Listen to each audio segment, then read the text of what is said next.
usando esse aspecto, né? E a gente, como psiquiatra, a gente sabe disso, mas eu acho que é muito legal que isso tenha sido colocado num encontro de pessoas da área jurídica, né?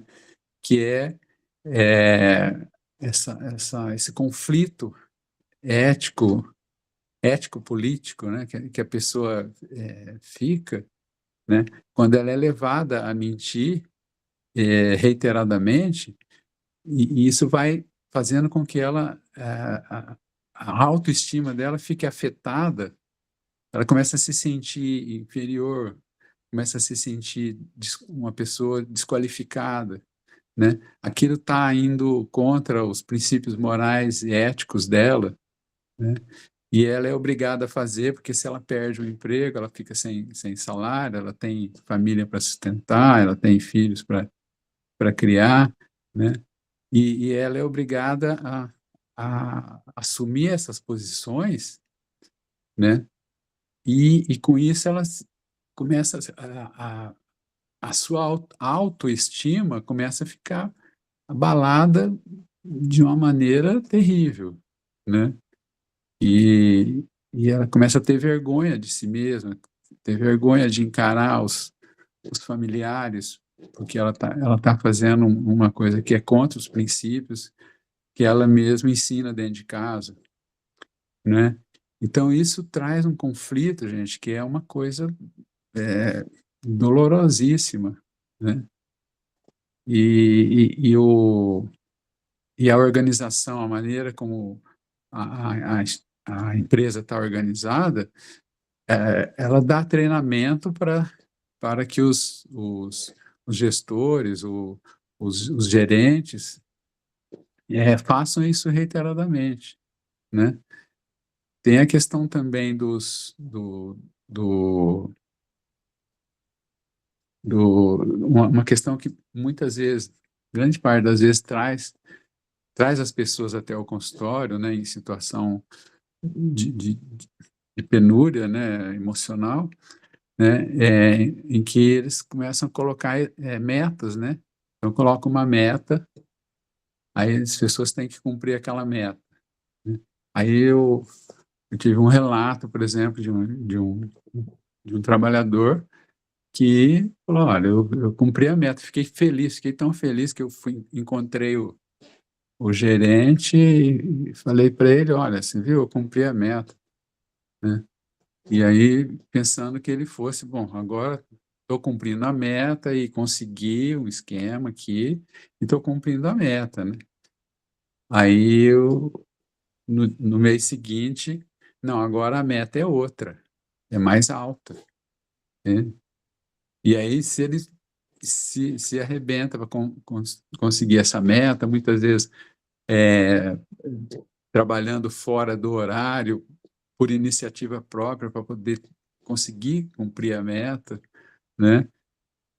Aí no outro mês, de novo, não, foi legal, você cumpriu, mas quem disse que a meta vai ficar só essa? Agora é outra meta, né? Então isso funciona como uma pressão, não é uma pressão por resultados, isso, né? É uma pressão para ver se consegue adoecer a pessoa, até onde ela consegue aguentar, né? E esse esquema de pressões, ele já tá bem estudado, né? Na Europa, está praticamente abandonado isso, né? Porque os caras perceberam, né? Medindo, avaliando essa atitude, que essa coisa de fazer pressões, o que ela mais consegue é doença, é adoecer as pessoas, conseguem um absenteísmo, né? Pessoas, a quantidade de faltas explode, né? A quantidade de afastamentos médicos, né? Então, na realidade, isso não tem nem um resultado assim que os próprios empresários esperariam, mas parece que tem uma cultura, né? De que como se fosse uma tentativa de transformar o trabalho como se as pessoas estivessem numa guerra e o chefe fosse um militar e que está forçando as pessoas a irem para o campo de batalha, né, para se arrebentarem, né? E não é um local de trabalho, né? E outra coisa também que afeta muito é quando as pessoas não têm uma reciprocidade, né? Entende? Não tem diálogo, né? O chefe chega e fala, "Ah, agora a história é essa, sim, né? Então não tem, ele determina, ordena e as pessoas não têm como argumentar. E isso também é muito adoecedor na medida que isso vai se repetindo, né? Porque a gente não está falando aqui, né, de uma situação pontual, né? Ah, um cara assediou o funcionário, forçou ele a fazer tal, e foi uma vez ou outra. Não, isso são estratégias de como levar o trabalhador à exaustão, né? E, e aí fica aquela ideia de que, olha, então as pessoas são vistas como descartáveis mesmo, né? Então, a hora que ele não aguentar mais, né? A gente pressiona para que ele peça demissão. E o trabalhador, ele percebe isso, né? E muitos percebem e acabam saindo, pedem demissão, muitos porque não têm o conhecimento dos direitos dele, né? Então, e eu acho que o psiquiatra, né, ele vai ser uma das primeiras pessoas que vai entrar em contato com essa situação e ao conversar com os pacientes, ele vai perceber, às vezes melhor do que o paciente, o quanto ele tá sendo assediado, né? E, e é muito importante que o psiquiatra esteja acompanhando, né, as questões jurídicas, os direitos, as leis, né, para que isso para que ele possa utilizar isso para orientar o paciente, entende? Eu tive um caso de uma pessoa, de uma trabalhadora que chegou ao consultório, né, sofrendo uma pressão terrível, né, e pensando seriamente em suicídio. A pessoa, tipo assim, olha, doutor, eu não tenho mais vida, eu não tenho tempo, porque meu contrato é de 8 horas, mas eu nunca dou menos que 11, 12 horas por dia, né? E tem uma folga semanal, né? E, e é uma situação que eu tô numa situação que eu não consigo chegar, entrar lá na empresa, né? Eu chego na frente da empresa e começo a chorar, entro em desespero, né?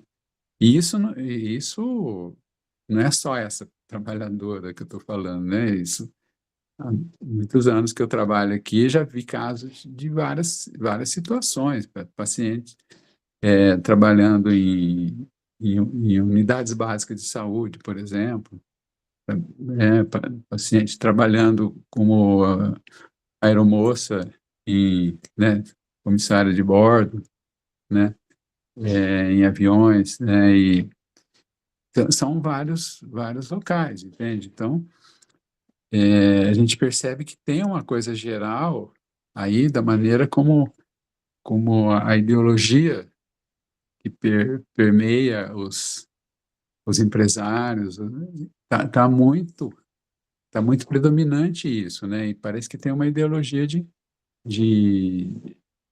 de olhar o trabalhador como se ele fosse um animal que tem que ficar lá levando ferroadas para fazer o que ele quer, entende? Fazer o que o patrão quer, né? Então, essa discussão se impõe, né? Porque né, a gente vê Aqui no consultório aumentou muito, né? Nesses últimos anos, agora, a coisa foi se ampliando, né? Aumentando muito o número de pacientes, né? Então, que você falou, Gisele, da questão, Gisela, né? Da questão do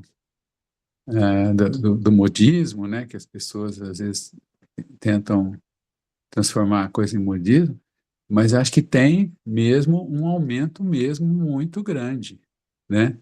Então as pessoas estão falando muito, porque está aumentando muito também, né? Então, é, é, Pessoal, eu até, desculpa interromper até, doutor, mas eu até abri aqui também que tudo isso vem se acarretando também ao início do movimento do fim da escala 6x1 também, né? Que é um movimento que tem crescido. Eu até abri aqui, tem no site do PT, não quero ser partidária mesmo, mas eu achei legal que eles citam isso, que não é um movimento que partiu do nada. Realmente, na Europa, esses modelos são muito diferentes. Na Espanha, a gente vê um modelo completamente diferente, com o tempo muito diferenciado de carga trabalhista. No pós-almoço deles tem 2 horas de descanso, o comércio funciona mais à noite, começa a funcionar mais tarde de manhã. Então, tudo é muito moldado em pró da saúde mental, não é uma escala tão pesada.